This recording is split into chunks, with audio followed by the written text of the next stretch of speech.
It's that time again. The annual conference of the American Society of Ag Consultants, otherwise known as ASAC, is going to be held in Fort Myers, Florida, this November 4th and 5th. Kurt Covington is one of 9 professionals who will address the conference. The other speakers who will cover a wide range of topics represent Florida Farm Bureau, Florida Citrus Commission, University of Tennessee Institute of Agriculture, National Ag Law Center, Risk Mitigators and Advisors, Tyler Associates, as well as the lead economist for dairy at CoBank, and myself, Chrissy Wozniak from North American Ag. The day and a half of presentations will be followed by ag tours on Tuesday afternoon at Echo Farms, one of my favorite places here in Fort Myers. Attendees will experience farming at its most creative, with unique demonstrations, plants, and techniques being used to help farmers and urban gardeners in developing countries. A second tour at Echo will showcase simple technologies that can improve food, water, and shelter for millions of people. A third tour of a hydroponic grower is also being planned. For more information and to register, visit www.agconsultants.org. That's www.agconsultants.org. See you there.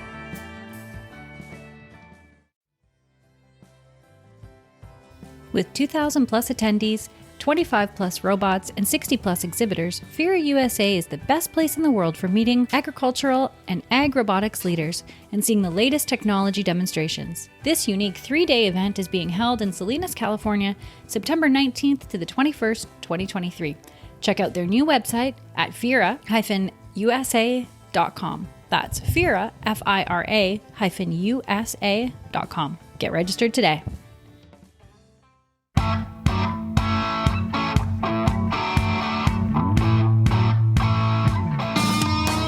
Welcome to North American Ag Spotlight. I'm Chrissy Wozniak.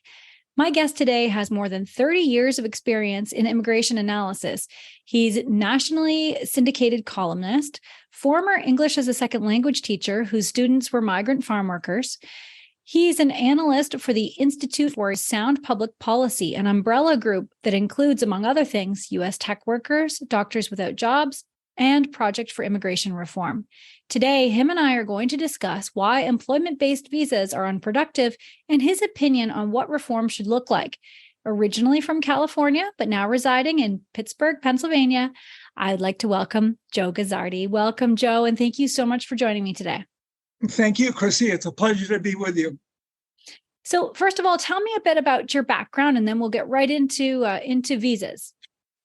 Well, my background is varied. I originally began my career in finance. I worked in banks in New York, and I gave up on New York and headed back to my native California, and eventually got a job teaching English as a second language in the California State K-12 education system. So that was a radical change, but it also served as my sort of introduction into the world of immigration, which I knew nothing about when I was doing banking in New York. Most of my students were, as you just mentioned, Mexican migrant farm workers, and that was my introduction.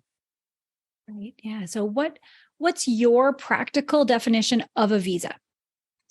Well, defined practically, I would say that a visa represents a job opportunity here in the United States that is inevitably going to be given to a foreign-born individual who will come to the United States on a visa to take that job.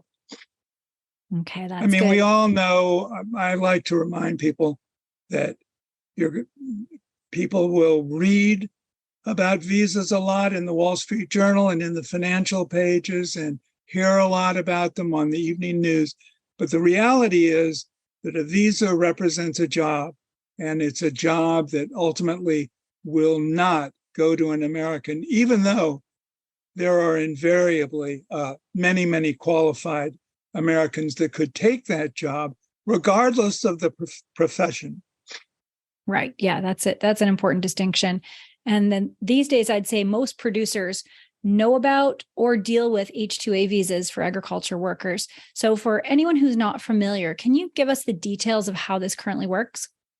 Well, basically, it's a visa which allows farm growers, agriculture industry employers to bring foreign nationals to the United States legally to work in their fields or to work on their crops or whatever other job they may designate for them in the agriculture industry. So it's a legal vehicle which is intended to take the pressure off of hiring illegal immigrants to do field work.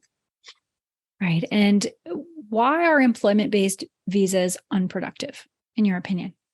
Well, I mean, for one reason, one reason is what we just discussed, how the visa represents a job that will not ultimately go to an American citizen.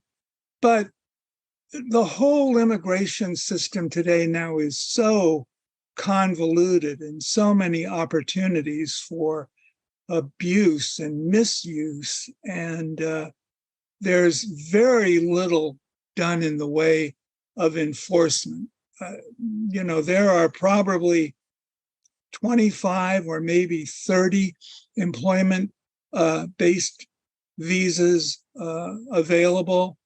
And I would say that very little enforcement is done on any of them. So it represents opportunities for employers to abuse the system and in so doing abuse their employees. Right. Yeah. And you've stated in some of your articles that the temporary is a misnomer. And why do you say that? Well, temporary is a misnomer because there's no enforcement. And really, who really knows whether somebody is here for a year or 2 years or 5 years? Nobody is looking for anybody who's working in the United States or who has an expiration date on his or her visa. The most commonly cited figure for visa overstays, all visa overstays, is 50%. So, if you're in the United States on a temporary H-2A visa or H-1B visa, but your overstay rate is 50%, well, that's for the 50% that don't maintain a temporary status, that's really permanent. Once people arrive inside the United States, anything is possible, job-wise, or in other ways too, and especially with the current administration. Yeah, that makes sense. And you're really passionate about bringing the immigration process into this century, modernizing it. So what does that look like? Well, when I started to look into some of the tremendous strides that have been made in automated harvesting, I thought, wow, this is really something that is going to eliminate all of the problems that growers have complained about for all of the decades that I've been working in immigration. Shortage of labor, labor that cannot be depended on, harvesting that can be done much more quickly and efficiently.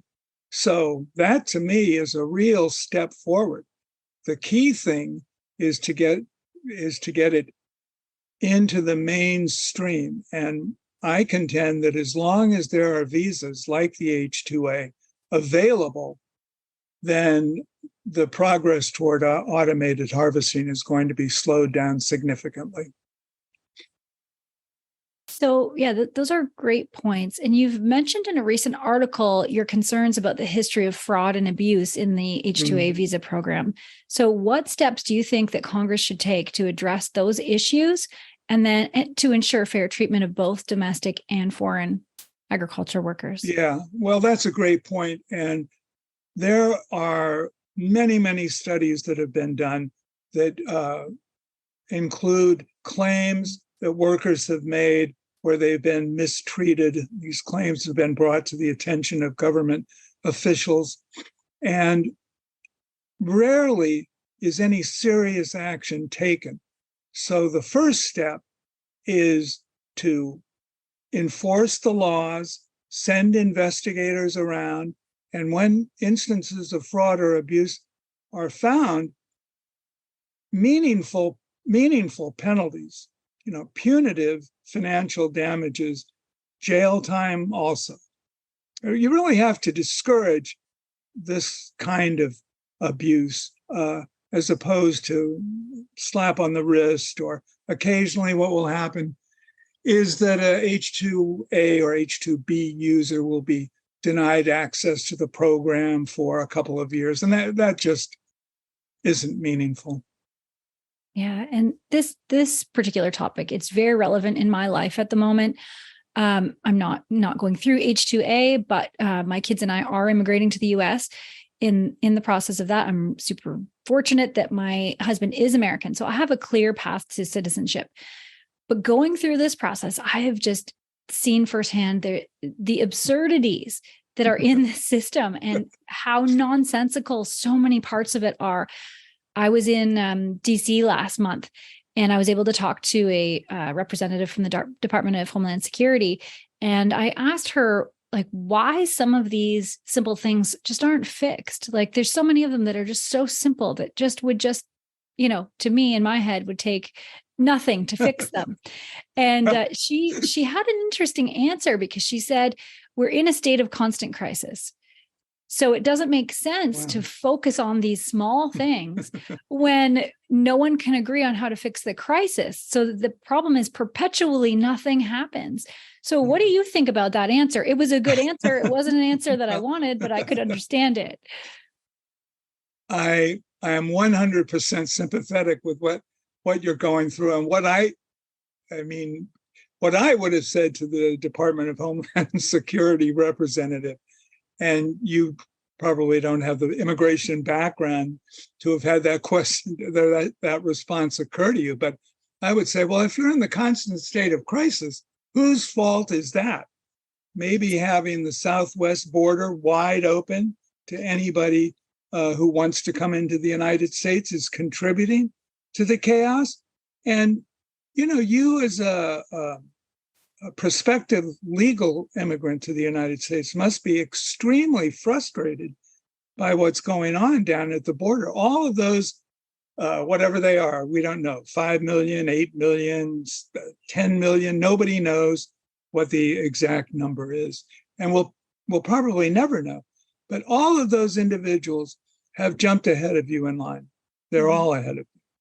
So how frustrating is that? Well, it must be completely and totally frustrating. You've been in the process for over a year now, trying to get your paperwork in order. Yeah, that's it. And the extreme frustration is that my daughter is 17. She's been waiting a year and a half for her Social Security number so she can get a job. And yet an illegal can cross. When they're processed, they're handed work authorization. So why isn't there an incentive to do things legally? There's no incentive to do it. Well, that's really the $64,000 question, isn't it? Yeah. I mean, why would this administration or any administration want to prioritize people who are entering the country illegally, give them work permission, give them parole, and a whole other host of affirmative benefits, while you, who's doing everything right, taking the proper steps, paying the fees and all the rest of it, are just basically stuck in limbo. I mean, it's maddening. Did you express any ire to the DHS rep? I did. And she blamed the current administration too. But, there were still these problems before. So I get it. Yeah. But, pass the buck, has to stop somewhere. But exactly. Yeah. Well, yeah. I do think that some of these advanced techniques of harvesting crops, things that were inconceivable a few years ago, is really a great opportunity for growers, and it is a solution to all of the problems involved with the H-2A visa. And I would like to see a real reduction in employment visas because there just isn't any need for it. And it's become now over the years, Chrissy, it's become knee-jerk. You have a shortage of fry cooks up in Cape Cod, we need visas. You have a shortage of medical doctors in the COVID crisis, we need doctors on visas. And there's always this claim by those who want more visas that there's a worker shortage. But I look at what's going on down on the border and I see millions of people crossing. And I'm saying, hey, don't tell me, please, that out of those millions, you can't find 200 people or 500 people or whatever it is that you need among those individuals to work in your field or in your factory or whatever it may be. And on top of those individuals that are crossing illegally, you've got the 1 million plus coming into the United States legally every year who will be have lifetime work authorization. So you've got millions of illegal aliens coming in who shouldn't be able to work, but some would be available to work, others would have parole, so they would be legally authorized to work. And then you've got the individuals who come in at the rate of about 1 million or more every year who are also available to work. So plenty of people out there. Yeah, that's actually a really good point. I didn't think about that. If there was some sort of logistical way to match illegals with farms instead of, putting them on social assistance or leaving them on the street, I don't know. Could that be an answer? Well, it certainly could be an answer. You would have to get a lot of people to agree, and with Congress in the kind of gridlock that it is now, that would take some doing. But there are a lot of solutions before you get to the visa. What I wonder about is why, when any industry goes to Congress and says, we need 200,000 more visas to get workers. And why isn't Congress's first reaction, well, wait a minute, what, aren't there Americans, US citizens who are qualified to do these jobs? And that phase of the argument never comes up. Somebody says, for example, a great example is tech workers, Facebook and Microsoft and the Silicon Valley crowd. They say, well, we need more workers. We just need more workers. Every year, there's 65,000 foreign H-1B visa workers who come to the United States. What about the college graduates here in the United States? What Congress should do, not only in the tech example that I've just given you, but in all examples, say, well, wait a minute, we need to hear the other side of the argument. We need to hear from independent sources, from non-biased sources about what the labor pool for your industry might be. And it would be very awakening to them. But as I said, the default is to go authorize more visas, bring more foreign-born workers in, even though there are employable Americans eager to do those jobs. Yeah, that's it. And as ag tech continues to evolve, like we've been talking about, there's these amazing breakthroughs, especially in the last decade. What are your predictions for the future of precision ag, and how is it going to shape the global food supply chain? Well, it should be a tremendous boon to the food supply chain and for everybody. It's a great advancement. And one of the things that it really does is it takes the debate out of whether or not there's a better method, like to revert back for a minute to the example about Silicon Valley.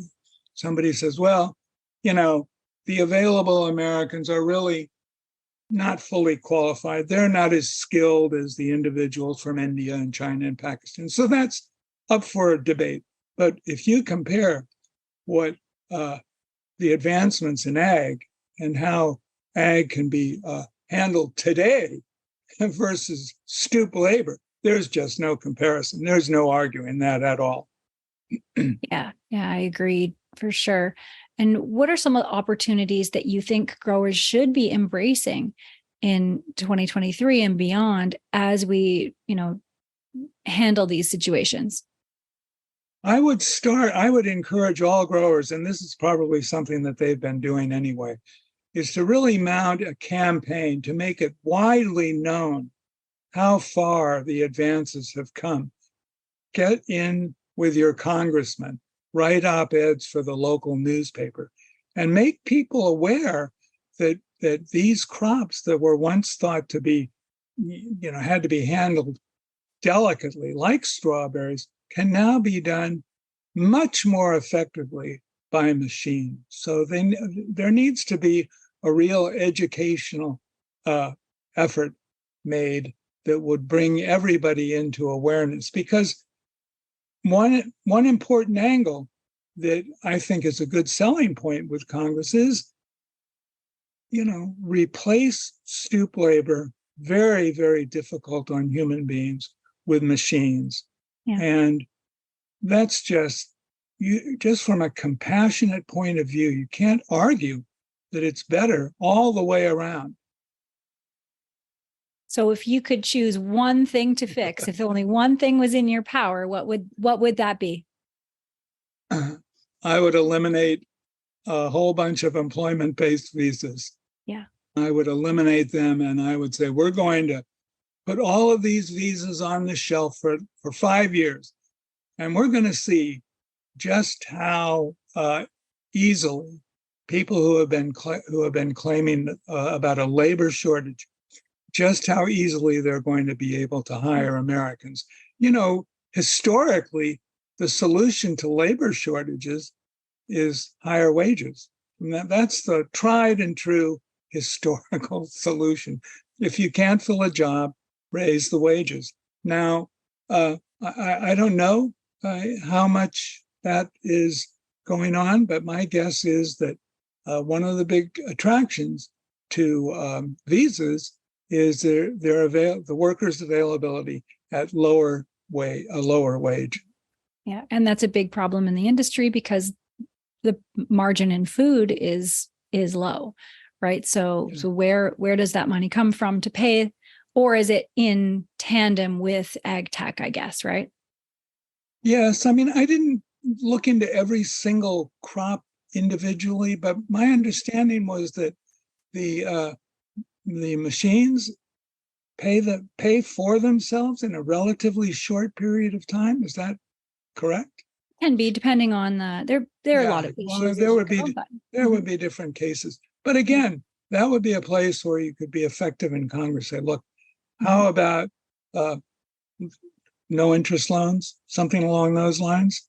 I mean, this Congress, this particular one, is pretty liberal with how it distributes money. So maybe some checks to buy some machinery, some high-tech machinery would be money very well spent.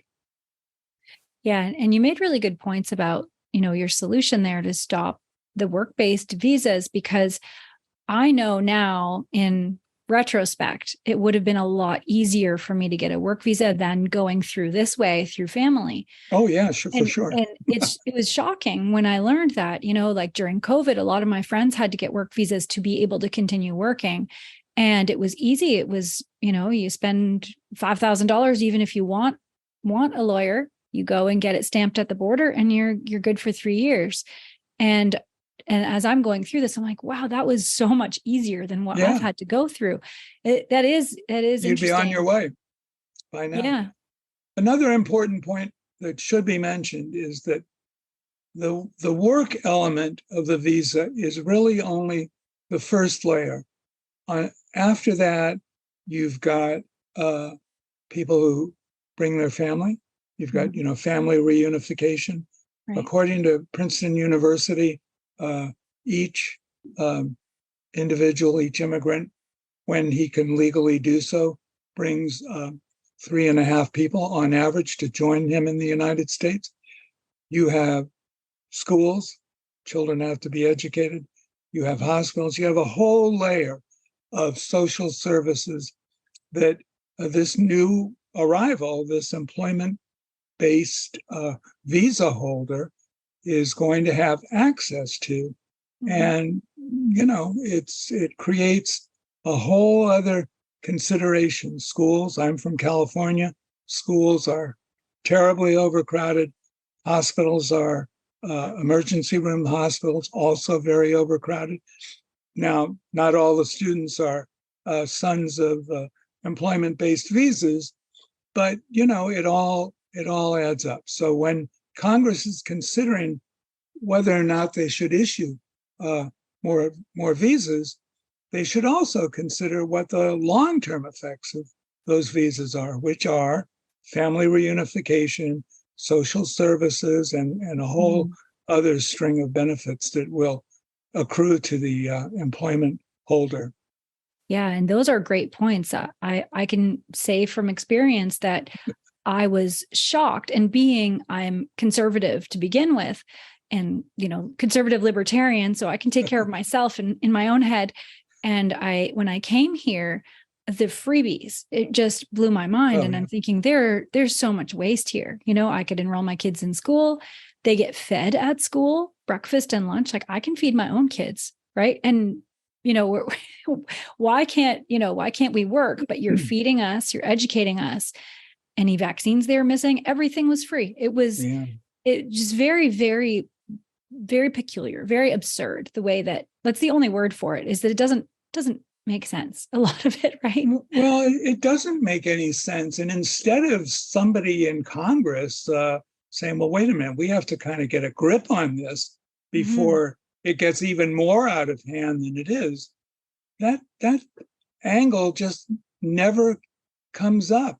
And it's really a shame because, the population projections for the United States over the next half decade are that it will exceed 400 million people in about less than 50 years. So that's a 25% increase from the current population. And I'm pretty sure you in Florida, you guys down there, don't want 25% more people. Yeah, we're kind of on the highways and in the schools. And in California, when I grew up in California, there were 10 million people there. It's on its way to 50 million people now. Wow. Again, within the next 25 or 30 years. So It's a big concern, and it needs to be addressed. And, the more immigration that comes into the United States, the greater that population growth is going to become. Even the Census Bureau, which is as non-partial a government agency as you can get, attributes more than 75% of the population growth in the United States to immigration and the children of immigrants. So, right. Wow. Totally non-PC to talk about in Congress, but even though it's not politically correct to talk about it, doesn't mean that it isn't a very big problem. Yeah, that's it. And as we can just looking back on just this conversation, it's not black and white. So, there's so many segments that should be looked at that just aren't. Yeah. And it's just not feasible or fair to future generations to just continue to ignore it, So raised awareness is a very important goal. And again, I would encourage everybody to get on the bandwagon for automated harvesting. What's the phrase you use? Precision? Yeah, precision agriculture. Yeah. Precision agriculture, because that really, I just couldn't believe it. I could not believe it. And I was so delighted to see it. And when my article went up on the internet, I was very encouraged by the numbers of responses that I got from readers who said, wow, this is really terrific. Terrific because of its effectiveness, and terrific because, it just isn't right to depend on poor people from south of the border to come up to the United States and spend all day in the broiling sun picking grapes or what have you. Yeah, we'll include links in the show notes to the article as well if anyone wants. Oh, thank you very much. Yeah. And where can Thanks. people find you? You You have a can Substack, find right? me on instituteforsoundpolicy.org website, or you can email me at jguzzardi@ifspp.org. Perfect. And all of that information will be on the article bio box when you send that information around. All right. Sounds good. And I have one last question for you. Why do you serve the industry? Why do you do what you do?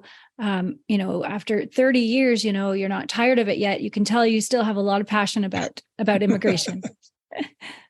Well, it's amazing because as a journalist, sometimes some of my friends who write about other subjects will say, gee, I just don't know what I'm going to write about today.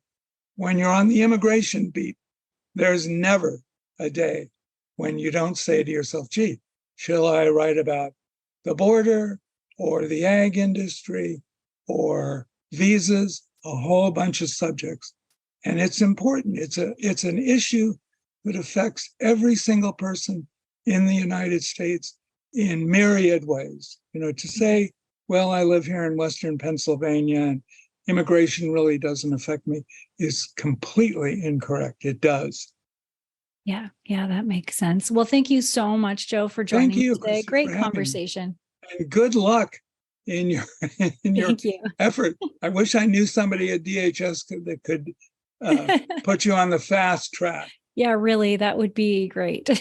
Yeah. Well, good luck. Thanks very much. Thank you. And thanks to all who are watching or listening. If you want to learn more, the links, as I said, are provided in the show notes. Don't forget to subscribe to North American Ag Spotlight on YouTube, Rumble, or Telegram channels. And the podcast is available on Spotify, Apple, Amazon, Listen Notes, or wherever you listen to podcasts. If you like the episode, I'd love it if you shared it. Have a great day.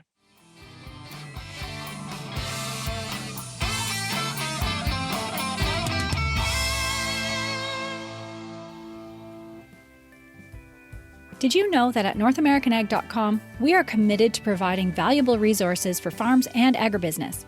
Find your next podcast in the Best of Ag podcast library, delve into our on-demand webinar series, check out the latest in ag news, or treat yourself to a new hoodie or tee from our swag shop. Head over to our subscribe page to join our community and be the first to know about what's happening in the industry. North American Ag provides daily ag news and weekly podcasts covering ag tech, ag policy, new products, family, and faith. North American Ag gives farm families and ag professionals insight into what's happening in agriculture throughout North America. Ditch the mainstream media. Join North American Ag.